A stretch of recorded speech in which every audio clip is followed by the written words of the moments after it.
물건을 만든 사람과 그것을 이용하는 사람 중에 누가 그 물건에 대해서 잘 알까요? 당연히 만든 사람입니다. 창조자죠. 우리가 매번 하는 고백처럼 하나님께서 나와 세상을 창조하신 분입니다. 그리고 우리는 하나님이 만드신 것을 사용합니다. 그러니까 살다 보면 생기는 여러 어려움들, 문제들이 있습니다. 그 해답은 나를 만드시고 세상을 만드신 하나님께 있습니다. 혼자 끙끙거리지 마시고 하나님께 나와 그 문제를 드리면 하나님께서 해답을 주시고 우리에게 응답해 주실 것입니다. 오늘도 그 마음으로 삶의 문제를 안고 이 예배에 나오셨으리라 생각합니다. 선포되는 말씀을 통해 깨달음을 얻으시고 그 문제가 해결되는 은혜가 있길 예수님의 이름으로 축복합니다. 어떤 서기관이 지혜롭게 대답하시는 예수님을 보고 나와서 질문합니다. 하나님 백성들이 지켜야 하는 수많은 율법, 계명이 있는데 그 중에서 가장 큰 계명, 첫째 되는 계명이 무엇이냐 하는 것입니다. 우리는 배워서 잘 알고 있죠. 예수님께서는 두 가지를 말씀합니다. 하나님 사랑과 이웃 사랑에 대해서 말씀합니다. 10계명이 10가지 계명인데 그것을 우리가 둘로 나눌 수 있다고 배웠습니다. 하나님 백성들이 반드시 지켜야 되는 10가지 계명 1번부터 4번까지는 하나님과 사람 사이에 지켜야 될 계명입니다. 하나님이 주시는 복으로 살아가는 백성들이 그 복 가운데서 잘 누리기 위해서 지켜야 되는 4가지 하나님 사랑하는 방법입니다. 5번부터 10번까지는 인간들 사이에서 지켜야 되는 법이에요. 공동체를 지켜내기 위한 것이고 또 이웃 사랑을 실천하는 계명입니다. 그래서 우리에게 가장 큰 계명, 첫 번째 되는 계명은 하나님 사랑입니다. 29절과 30절인데요. 29절은 자매가 읽어주시고 30절은 형제가 읽겠습니다. 29절 시작.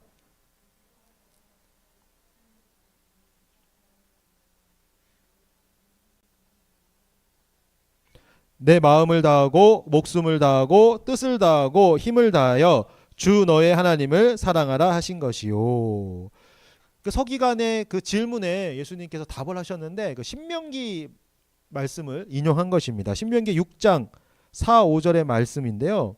이스라엘아 들으라 이렇게 시작합니다. 그래서 이제 쉐마라고 이야기를 하죠.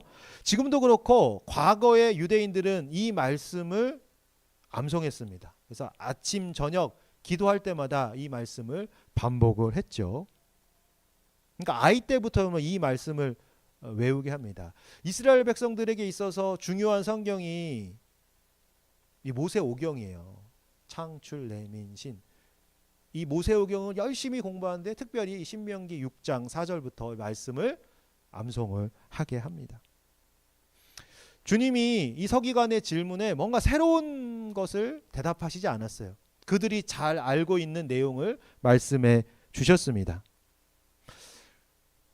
만약에 여러분의 자녀가 아니면 어떤 학생이 여러분에게 공부 잘하는 방법이 무엇인지 이렇게 물어볼 것입니다. 그러면 뭐 내가 공부를 잘했던 그렇지 못했든지 간에 답을 말해줄 수 있어요. 답이 뭔가요? 진도에 맞춰서 교과서를 잘 보고 예습 복습 잘하면 공부를 잘할 수밖에 없습니다. 다른 방법이 없어요. 교과서 열심히 보고 예습 복습하면 돼요. 이걸 제대로 안 하니까 학원에 가는 거고 과외를 받습니다. 그래도 좋은 성적 내기 쉽지 않죠. 누구나 다 아는 방법이에요. 그런데 실천하기가 어려울 뿐입니다. 신앙도 동일합니다. 어떻게 하면 우리가 하나님 잘 믿고 복된 인생을 살 수 있을까요? 헌금 많이 내고 봉사 많이 하고 종교적인 활동들을 많이 하면 될까요? 그럼 하나님 잘 믿는 것이고 복된 삶이 될까요? 예수님이 우리에게 가르쳐 주셨습니다. 내 마음을 다하고 목숨을 다하고 뜻을 다하고 힘을 다하여 주 너의 하나님을 사랑하라. 그러니까 하나님 사랑하는 것이 믿음 생활 잘하는 것이고 풍성한 복 가운데 살아가는 비결입니다. 여러분 사람 사이의 관계를 한번 생각해 보세요. 우리 어린이날도 있었고 어버이날도 지났습니다. 자녀를 사랑한다는 거, 뭐 부모님을 사랑한다는 거, 아니면 이웃의 누군가를 사랑한다는 거 생각해 보세요. 진짜 좋아하고 사랑하는 관계라면 진심으로 대하게 됩니다. 거짓 없이 꾸밈 없이 대하게 되고 또 내가 할 수 있는 한 최선을 다해 정성을 다해서 교제하게 됩니다. 이게 사람 사이의 관계죠. 하나님도 마찬가지예요. 근데 우리가 이것을 놓치는 경우가 많습니다. 하나님 사랑이 봉사하고 헌금 많이 내고 종교생활 열심히 하는 거라고 생각한다는 거예요. 하나님과 거짓 없이 교제하는 거, 나의 마음을 하나님께 솔직히 털어놓는 거, 또 하나님이 말씀하시면 거부하지 않고 순종하는 거, 그게 하나님과 교제하는 거고 하나님을 사랑하는 모습입니다. 그걸 놓치는 거죠. 이것을 쉽게 생각하고 무시하고 다른 행동들을 통해서 하나님 사랑을 보여드리려고 합니다. 어쩌면 앞으로도 우리가 계속 그럴 수 있을 것 같아요. 하나님과 대화하지 않고 하나님과 교제하지 않고 하나님께 내 마음을 드리지 않고 그냥 교회에 나가고 어떤 행동을 하고 어떤 일들을 통해서 나는 하나님 사랑함을 충분히 보여드렸다고 생각을 하고, 그런데 하나님은 나를 사랑하시지 않는다고 느낄 수가 있습니다. 그러면 안 되겠죠. 사랑하는 성도 여러분, 내가 하나님을 얼마나 사랑하고 있는지, 그분과 얼마나 교제하고 있는지, 얼마나 그분 말씀에 순종하고 있는지를 확인해야 합니다. 그것을 하나님께 보여드리시길 바랍니다. 내 마음 아신다고 대충 해서는 안 될 것입니다. 어저께 어버이날이었습니다. 어떻게 보내셨나요? 대부분 그렇죠. 아이, 가족끼리 뭘 그걸 꼭 말을 해야 되냐? 쑥스러워서 또 그럴 필요 없다고 생각해서 표현하지 못할 때가 많습니다. 오히려 반대로 툴툴거릴 때가 많죠. 부모님의 그 말씀에 괜한 잔소리라고 화를 내기도 합니다. 그러다가 1년에 한 번 뉘우치고 마음을 표현하는 게 5월 8일이죠. 여러분 혹시 하나님께도 그러고 계신 거 아닌가요? 매일은 어렵더라도 매주일 우리가 하나님께 마음을 표현할 수가 있습니다. 기회가 있는 거죠. 근데 놓치고 있다가 뭐 오늘 같은 설교를 들은 날 그것을 깨닫고 회개하는 것은 아니시길 바랍니다. 여러분들이 매일매일 하나님과의 사랑을 확인하시길 바랍니다. 그리고 마음과 뜻과 힘을 다해 표현하시고 하나님이 부어주시는 풍성한 복 가운데 살아가시길 예수님의 이름으로 축복합니다. 첫 번째 계명을 말씀하신 예수님께서 두 번째 계명에 대해서도 말씀을 합니다. 31절입니다. 제가 읽겠습니다. 둘째는 이것이니 내 이웃을 내 자신과 같이 사랑하라 하신 것이라 이보다 더 큰 계명이 없느니라. 가장 큰 계명, 하나님 사랑, 이웃 사랑 말씀합니다. 이웃을 사랑하라. 이 말씀도요, 주님께서 그냥 하신 말씀이 아니고 이미 유대인들이 잘 알고 있는 말씀을 인용하신 겁니다. 레위기 19장 18절 말씀인데요. 원수를 갚지 말며 동포를 원망하지 말며 내 이웃 사랑하기를 내 자신과 같이 사랑하라. 나는 여호와이니라. 내 이웃 사랑하기를 내 자신과 같이 사랑하라. 유대인들이 이 말씀을 잘 지키지 못했죠. 이웃을 사랑하는 방법 어떻게 하라고 되어 있나요? 쉽게 설명합니다. 자신을 사랑하는 것처럼 사랑하라. 어려운 방법이 아니에요.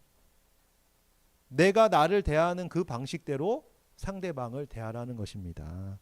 그게 바로 사랑이죠. 대부분 사람들이 자신에게 유리한 것은 취하고 불리한 것은 피하려고 합니다. 그렇다면 이웃한테도 형제 자매들에게도 그렇게 대하면 된다는 거예요. 그가 싫어하는 것은 하지 말고 그가 좋아하는 것을 해주면 됩니다. 나한테는 적용하고 형제 자매들에게는 적용 안 하니까 갈등이 생기고 싸움이 생기는 것입니다. 누가복음에 보면 바리새인과 세리의 기도하는 장면이 나옵니다. 기억나시는 분들이 있을 거예요. 18장인데 바리새인은 자신이 하나님 앞에 칭찬받고 인정받을 자라고 생각하며 하나님께 감사의 기도를 드립니다. 세리는 내가 죄인이기 때문에 하나님께 용서받을 수 없는 자라고 기도를 하는 거죠. 만약에 그 바리새인한테 우리가 질문을 하면 어떨까요? 나는 신앙생활 잘하고 있고 하나님의 백성으로 칭찬받을 만한 사람이다 라고 생각하는 바리새인에게 하나님을 사랑하고 있나요? 라고 질문하면 바리새인은 그렇습니다. 저는 하나님을 사랑하고 있습니다. 하나님의 사랑을 받을 만한 충분한 자격이 있습니다 라고 대답할 것입니다. 이렇게 얘기할 거예요. 제가 기도하는 내용을 듣지 않았나요? 하나님이여, 나는 다른 사람들 곧 토색, 불의, 간음하는 자들과 같지 아니하고 이 세리와도 같지 아니함을 감사하나이다. 나는 1회에 2번씩 금식하고 또 소득의 11조를 드리나이다. 나 이렇게 종교생활 하나님께 드릴 거 잘 드리고 잘 섬기고 있습니다. 하지 말라는 거 안 하고 있으니 하나님께서 나에 대해서 잘 아실 겁니다. 내가 하나님을 얼마나 사랑하는지 아실 거예요. 그러면 이제 다시 질문할 수 있겠죠. 하나님 사랑은 하는데 그러면 이웃 사랑은 하고 있습니까? 라고 질문하면 어떨까요? 세리는 사랑하고 있습니까? 세리도 이웃이잖아요. 형제니까. 무슨 소리예요? 아무리 하나님을 내가 사랑해도 그렇지 저런 인간 말종을 사랑할 수는 없습니다. 라고 대답할 것입니다. 여러분, 그렇다면 이 바리새인이 하나님을 사랑하는 게 맞을까요? 하나님은 사랑하지만 하나님이 만드신 이웃 형제는 사랑하지 못합니다. 여러분, 우리 한번 생각해 보세요. 형제가, 우리가 부모님이 있고 형제가 있잖아요. 첫째, 둘째가 있습니다. 셋째까지 있을 수 있습니다. 첫째가 부모님 마음에 들기는 잘하지만 다른 형제들을 무시하고 힘들게 한다면 부모님이 기뻐하실까요? 그것은 부모님을 사랑하는 것이 아니고 효도하는 모습이 아닙니다. 마찬가지예요. 하나님의 사랑을 받을 수 없는 죄인이 하나님의 사랑으로 회복되었다면 나뿐만 아니라 내 이웃의 그 누구라도 용서하고 받아들이고 사랑하는 것이 바로 하나님 사랑입니다. 물론 이렇게 말하는 저도 힘듭니다. 저도 힘들어요. 가까이 있는 사람들 용서하고 사랑하는 게 쉽진 않아요. 특별히 나에게 큰 잘못을 한 사람을 용서하는 게 그렇게 쉽지는 않습니다. 하지만 그게 안 되면 하나님 사랑을 잘 못하고 있는 거예요. 자녀가 내 형제들을 사랑하지 못하면 부모에게 불효하고 있는 것처럼 마찬가지입니다. 예수님과 대척점에 있었던 유대의 종교 지도자들이 많습니다. 대제사장, 바리새인, 서기관, 장로. 그 사람들은요, 내가 하나님을 다 사랑하고 있다. 하나님을 잘 섬기고 있다. 하나님께 칭찬받을 인생이다라고 다 말할 것입니다. 그런데 우리가 그 사람들을 하나님을 잘 믿었다, 하나님을 사랑했다고 말하지 않습니다. 왜 그런가요? 그들의 행동을 하나님께서 기뻐하지 않는다는 것을 알고 있기 때문입니다. 아마 하나님께서도 내가 대제사장, 바리새인, 서기관들의 사랑을 받은 적이 없다라고 말씀하실 겁니다. 그러면 여러분은 어떤가요? 여러분은 하나님을 사랑한다고 고백하지만 하나님께서 여러분의 사랑을 인정해 주시고 나는 누구의 사랑을 늘 받고 있고 교제하고 있다, 이렇게 말씀하실 수 있을까요? 사랑하는 여러분, 하나님 사랑과 이웃 사랑, 하나님 사랑과 형제 사랑은 분리된 것이 아닙니다. 하나님은 사랑하지만 저 사람은 죽어도 사랑할 수 없습니다 라는 것은 성립할 수가 없다는 거예요. 모순입니다. 우물이 마르면 펌프질을 아무리 해도 물이 나올 수 없습니다. 형제 사랑을 하지 못하는 이유는 하나님 사랑이 내 안에 없기 때문에. 이런 말씀을 하면서 저도 참 찔리는 게 많은데, 하여튼 우리 성도님도 찔리는 게 많으시겠죠. 하나님 사랑이 내 안에 충만히 거하지 못하기 때문에 내가 주변의 이웃들을 이해하지 못하고 받아들이지 못하고 사랑하지 못할 수가 있습니다. 그러니까 하나님과 사랑을 주고받는 사람은 누구든지 이해하고 용서하고 사랑할 수 있다는 것입니다. 우리 빗소의 성도들이 하나님 사랑으로 충만하여, 은혜 충만하여 내 형제자매 또는 내가 정말 용서할 수 없는 그 사랑까지 받아들이고 사랑하는 그런 하나님의 참된 백성 되시길 예수님의 이름으로 축복합니다. 이 주님의 말씀, 가장 큰 계명이 무엇입니까? 할 때 하나님 사랑이요 이웃 사랑이다 이렇게 말씀하셨는데, 그 말을 듣고 뭐라고 해요? 맞습니다. 당신의 말이 참입니다 하고 이 서기관이 대답을 하죠. 참 남달라운 사람이었던 것 같아요. 33절 말씀인데요. 한번 같이 한번 읽겠습니다. 33절 시작. 또 마음을 다하고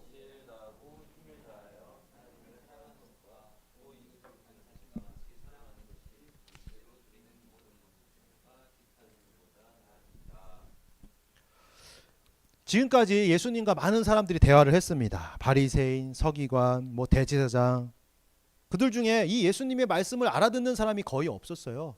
다 예수님의 말씀에 대해서 반대의 생각을 갖고 꿍하고 어떻게 하면 이 예수를 죽일까 하는 그런 계획을 세웠는데, 이 사람은 달랐습니다. 하나님께서 그에게 들을 귀를 주셨던 것 같아요. 들을 수 있는 마음을 허락하셨습니다. 이 자리에 앉아있는 우리 빗소의 성도들에게도 하나님께서 들을 귀를 주시고 마음을 열어 주신다고 생각을 합니다.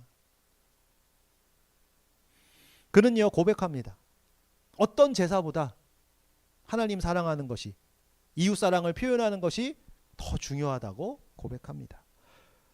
마음보다 행동보다 마음이 중요하다는 거죠. 어떤 겉으로 보이는 외식적인 것보다 그 마음이 중요하다는 겁니다. 근데 엄청난 거예요, 여러분. 우리는 이게 당연한 거라고 생각을 하죠. 번제보다, 제사보다 마음이 중요하다라고 이야기하지만 이 당시에는 어때요? 외적으로 보이는 것, 율법을 지키는 것에 열심을 내던 때입니다. 그렇게 해야지만 하나님 잘 믿는 사람이라고 인정받고 복받는 인생이라고 인정받을 수가 있었어요. 근데 이 서기관은요, 그 율법의 정신을 꿰뚫어 본 사람입니다. 겉으로 드러나는 행동뿐만 아니라 그 중심이 중요하다는 것을 알고 있었습니다. 그렇다면 그는 예수님 마음에 합한 사람이었을까요? 10점 만점에 몇 점이었을까요? 10점 만점에 10점이었을까요? 만점은 안 됐던 것 같아요. 왜요? 주님이 말씀하시길 내가 하나님 나라에서 멀지 않도다. 서기관이 천국에서 멀지 않다고 이야기를 합니다. 여러분, 하나님 나라에서 멀지 않다, 천국에서 내가 멀지 않다, 어떤 의미인가? 이게 천국 안에 있다는 건가요? 천국 밖에 있다는 거예요? 천국 밖에 있다는 의미입니다. 천국 밖에서 아직 들어오지는 못했는데 네가 천국 백성으로서 멀지 않다는 주님의 말씀이에요. 그러니까 10점 만점에 10점이 아니라는 것입니다. 아직 가능성은 있는데 네가 천국 백성은 아니다. 네가 하나님의 마음은 제대로 알고 있지만 아직은 아니다. 왜 그럴까요? 나더러 주여 주여 하는 자마다 다 천국에 들어갈 것이 아니요 다만 하늘에 계신 내 아버지의 뜻대로 행하는 자라야 들어가리라. 그렇습니다. 하나님 사랑, 이웃 사랑에 대해서 알고 있지만 아는 데서 그치면 안 되고 실천할 수 있어야 합니다. 순종할 수 있어야 천국 백성이 된다는 거예요. 머리로 이해하고 동의한다고 해서 내가 천국 안에 있는 것이 아니라 실천할 때, 순종할 때, 말씀대로 살 때 내가 천국 백성이 될 수가 있습니다. 그래서 이 서기관은요 아직은 천국 백성은 아니라는 거예요. 앞에 당도에 있는 거죠. 그가 주님 말씀대로 살아내면 천국 백성이 되는 겁니다. 사랑하는 성도 여러분, 우리는 천국 백성입니다. 그렇게 믿고 계시죠? 지금도 하나님 말씀에 따라서 살면서 은혜를 받는 천국 백성입니다. 그리고 나중에도 죽어서도 주님 재림하시면 천국에 들어갈 거예요. 근데 혹시나 천국 밖에서 서성이고 있다가 못 들어가면 안 되겠죠, 여러분. 내가 열심을 내서 매 주일마다 예배드리고 시간 쓰고 물질 쓰고 마음 썼는데 놓치면 안 될 것입니다. 물론 하나님께서 그렇게 놔두시지 않을 거예요. 또 저를 통해서 여러분들을 그렇게 놔두시지 않을 겁니다. 여러분, 하나님 나라의 백성, 천국 백성, 천국 안에 거하는 백성이 되시길 바랍니다. 그러면 어떻게 될까요? 말씀대로 살아봤으면 좋겠어요. 이번 한 주 저와 여러분들이 말씀대로 살았으면 좋겠습니다. 내 기준으로 믿음 생활을 하는 것이 아니라 주님께서 가르쳐 주신 계명처럼 하나님 사랑, 이웃 사랑을 실천하면서 보내면 좋겠습니다. 말처럼 쉽지는 않겠죠. 하지만 순종하면 내가 변하고 내 이웃이 변하는 그 모습을 보게 될 것입니다. 그것이 바로 하나님 은혜 안에 거하는 삶입니다.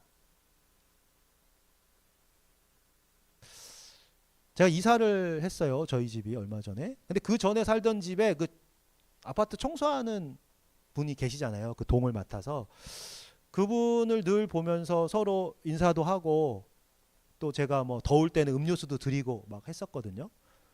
근데 이제 이사하면서 인사를 못 드리고 왔어요. 근데 저희 어머니가 그러더라고요. 그분이 이제 먼저 저희가 이제 아파트가 철거가 돼야 되니까 다른 데 일자리를 구해서 가셨나 봐요. 그러면서 아드님 인사를 해야 되는데 못해서 너무 아쉽다. 그동안 너무 밝게 대해 주셔서 좋았다고, 감사하다고, 인사 좀 해달라고 이렇게 하고 가셨다고 하더라고요. 새 아파트에 이사를 갔습니다. 오래된 아파트에 이사를 갔습니다.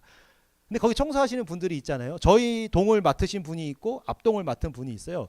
근데 제가 이사 가서 이 재활용 쓰레기를 버려야 되는데 우리 동에도 버리는 데가 있고 앞동도 있더라고요. 대부분은 단지들이 그냥 한 곳에 가서 버립니다. 재활용 쓰레기를. 근데 여기는 특이하게 동마다 있어요. 근데 저는 경비 아저씨한테 물어봤더니 뭐 여기다 버려도 되고 저기다 버려도 된다고 하시더라고요. 그래서 제가 재활용 쓰레기를 그냥 앞동 가서 버렸어요. 근데 그 청소하시는 분이 저한테 뭐라고 하더라고요. 아니 왜 저쪽 가서 버리지 왜 여기 와서 버리냐. 그래서 제가 한마디 했습니다. 한마디 했고 경비 아저씨한테 얘기했어요. 아니 저분이 저 여기다 버린다고 뭐라고 한다. 맞냐 했더니 저분이 새로 와서 잘 모르는 분인데 자기가 가서 얘기할 테니까 신경 쓰지 마시라고.